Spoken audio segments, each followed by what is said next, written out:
we're going to talk about the specifics of vertical jigging deep holding crappie. Got our first one. Let's do it.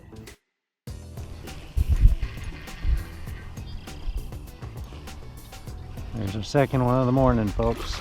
We'll get him in. We'll talk about what we're doing to catch these chunky fish in deeper water. I know I say a lot, but I never get tired of them. I'll take it. Number 2. It's the same thing as vertical jigging crappie. Same thing. Get that fish back. He's probably tired.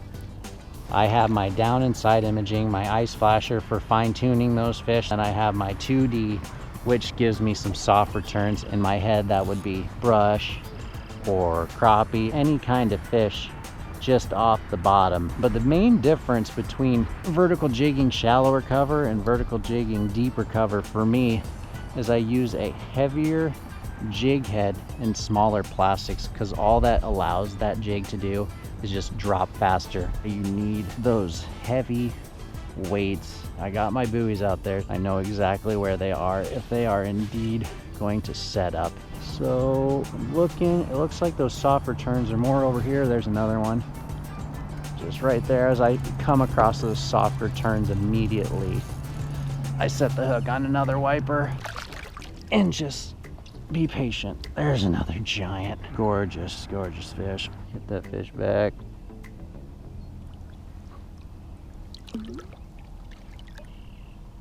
So I was fishing a 1/32 ounce tungsten jig, very compact, so it allows that to fall faster, that jig head. And I was fishing a 1-inch minnow, that smaller plastic combined with a more compact, dense jig head just allows that lure to fall quicker to those depths. In the event those fish are really finicky or you're working in cold, clear water conditions, I also had on board an inline reel, and what that does is it allows it to fall even faster, because with this I have a razor sharp 2-pound line, so it really cuts through that water column, and in the event any breeze kind of picks up, it will also cut through those waves, so you can be more accurate about where you place your plastics. Another great thing about these inline reels is the fact that they don't add any line twist, unlike a spinning reel. Alleviating that line twist will give that plastic in the water column a more natural presentation. Your lure won't be down there spinning, and in really clear water situations, that might be a deterrent for a strike. It's just all about just a nice combination between a heavier jig head and a smaller plastic. It'll get you down there. It does not matter if it's WIPER or crappie, just getting it to that strike zone will get you bit. Got on some WIPER this particular day. I had myself a ball and just enjoyed catching those WIPER on that really light tackle. Check it out. There you are. Hell yeah, felt you. Oh, you're going right for the brush pile. We're in trouble. This is over. Oh no. Oh no. This is not good. We're gonna have to get around this. There you go. Being stubborn, unlike the other ones. There he goes.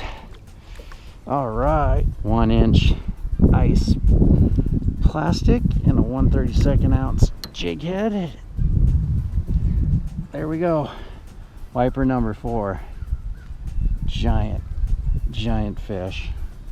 I don't think anybody disputes the fighting ability of a WIPER. Like I said, they're relating not so much to a brush pile.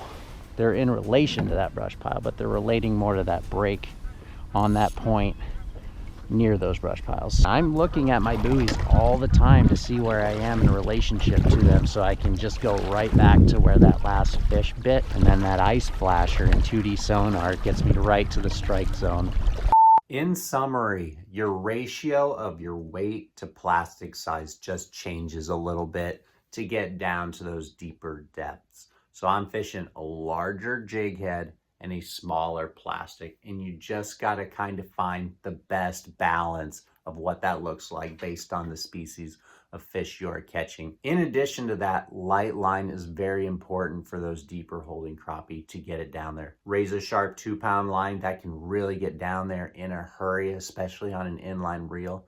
And the other benefit, like I said, to that inline reel is not having any line twist.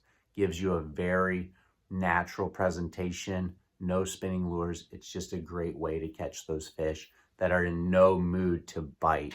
Electronics are just so important, especially for those deeper holding fish. You need maybe bare minimum 2D sonar or an ice flasher to find soft returns in that deeper water. You have no way to visibly find cover. You're just out there in what looks like no man's land. And those electronics really help you find cover and structure that are gonna hold those fish, whether it be a brush pile, just a weird break, and then you can actually use that 2D sonar and ice flasher to find those fish suspending out there in no man's land. Because sometimes those fish are just holding to what looks like nothing. So you want to get electronics, you want to get the proper ratio of weight to plastic, and you want light line. Get it down there and bring a couple fish topside.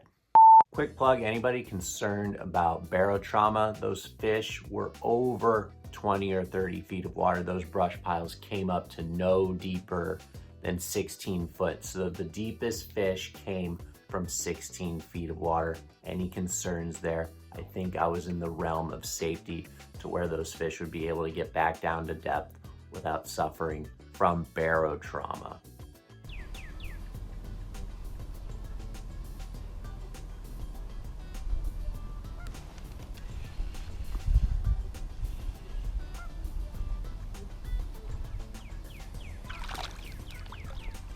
All right, folks, got ourselves another crappie.